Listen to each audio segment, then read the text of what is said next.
ಸನ್ನಿವೇಶವನ್ನು ಈಗ ನೋಡೋಣ ಬನ್ನಿ. ಭಗತ್ ಸಿಂಗ್ ಕೋರ್ಟ್ನವು ನಿನ್ನ ಸ್ನೇಹಿತರಾದ ರಾಜ್ಗುರು ಮತ್ತು ಸುಖದೇವ್ ಗಲ್ಲು ಶಿಕ್ಷೆ ವಿಧಿಸಿದೆ. ಇದು ತುಂಬಾ ಸಂತೋಷದ ವಿಷಯ. ಏನು ನನಗೆ ಗಲ್ಲು ಶಿಕ್ಷೆ ಆಗಿದೆ, ಅದನ್ನು ಕೇಳಿ ಖುಷಿಯಾಗುತ್ತಿದೆ. ಈಗ ನಿನ್ನ ವಯಸ್ಸಷ್ಟು. ಈ ವಯಸ್ಸಿನಲ್ಲಿ ಮನುಷ್ಯ ಹೊಸ ಹೊಸ ಕನಸುಗಳನ್ನು ಕಟ್ಟಿ ಆ ಕನಸುಗಳನ್ನು ಈಡೇರಿಸಿಕೊಳ್ಳಕ್ಕೆ ಪ್ರಯತ್ನ ಪಡುತ್ತಾ. ಕನಸುಗಳನ್ನು ನಾನು ಚಿಕ್ಕ ವಯಸ್ಸಿನಲ್ಲೇ ಕಟ್ಟಿದ್ದೇನೆ. ಇದನ್ನು ನೋಡಿದ್ದೀರಾ? ಈ ಮಣ್ಣನ್ನು ಕನಸು ಅಂತೀಯ? ಇದು ಸಾಮಾನ್ಯವಾದ ಮಣ್ಣಲ್ಲ, ಇದು ಜಲಿಯನ್ ವಾಲಾಬಾಗ್ ಮಣ್ಣು.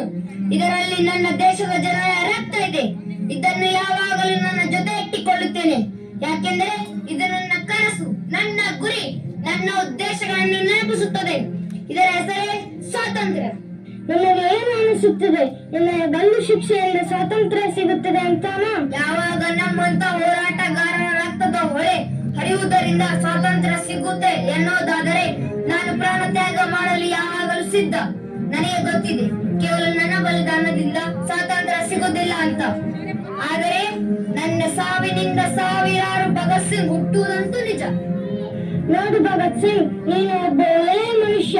ಒಂದೇ ಒಂದು ಸಲ ಕ್ಷಮಾಪಣೆ ಪತ್ರ ಬರೆದು ಕೊಡು, ನಾನು ಪೂರ್ಣ ಪ್ರಯತ್ನ ಮಾಡುತ್ತೇನೆ. ನನಗೆ ಗಲ್ಲು ಶಿಕ್ಷೆ ಆಗದಂತೆ ತಡೆಯುತ್ತೇನೆ. ನಾನು 3 ವರ್ಷದವನಿದ್ದಾಗ ನನ್ನ ಚಿಕ್ಕಪ್ಪ ಸ್ವರ್ಣ ಸಿಂಗ್ ದೇಶಕ್ಕೋಸ್ಕರ ತಮ್ಮ ಪ್ರಾಣ ತ್ಯಾಗ ಮಾಡಿದ್ದರು. ಯಾವಾಗ ನನ್ನ ಗುರು ಕರ್ತಾರ್ ಸಿಂಗ್ ದೇಶಕ್ಕೋಸ್ಕರ ತಮ್ಮ ಪ್ರಾಣ ಬಲಿ ಕೊಟ್ಟರು, ಆಗ ನಾನು 8 ವರ್ಷದವನಿದ್ದೆ. ಯಾವ ಬಾಲಕ ಇಂಥ ತ್ಯಾಗ ಬಲಿದಾನಗಳ ನಡುವೆ ಬೆಳೆದನು? ನೀನು ಯೋಚನೆ ಕೂಡ ಹೇಗೆ ಮಾಡದೆ ನಾನು ಸರ್ಕಾರಕ್ಕೆ ಕ್ಷಮಾಪಣಾ ಪತ್ರ ಬರೆದು ಕೊಡುತ್ತೇನೆ ಅಂತ. ನಾನು ಹೇಳುವ ಮಾತಕ್ಕೆ ನನ್ನ ಗಲ್ಲಿಗೆ ಹೆಸರಾಗುತ್ತದೆ. ಇವತ್ತು ರಾತ್ರಿ ನನ್ನ ಮನಸ್ಸೇನಾದರೂ ಬದಲಾದರೆ ನನಗೆ ಹೇಳು, ನಾನೇ ಖುದ್ದಾಗಿ ಆಫೀಸರ್ ಹತ್ರ ಮಾತಾಡ್ತೀನಿ. ಅವರು ನನ್ನನ್ನು ಕೊಲ್ಲಬಹುದು, ಆದರೆ ನನ್ನ ಆಲೋಚನೆಯನ್ನು ಕೊಲ್ಲಲು ಸಾಧ್ಯವಿಲ್ಲ. ಅವರು ನನ್ನ ದೇಹವನ್ನು ಪುಡಿ ಮಾಡಬಹುದು, ಆದರೆ ನನ್ನ ಆತ್ಮವನ್ನು ಹತ್ತಿಕ್ಕಲು ಸಾಧ್ಯವಿಲ್ಲ. ನನ್ನ ಕೊನೆಯ ಆಸೆ ಏನಾದರೂ ಇದ್ದರೆ ಹೇಳು. ಇದೇ ಸಾಹೇಬ್ರೆ, ಕೊನೆಯ ಆಸೆ ಇದೆ. ಸ್ವಾತಂತ್ರ್ಯದ ಸೂರ್ಯ ಭಾರತಾಂಬೆಯ ಮಡಿಲೇರಿ ಬರಬೇಕು.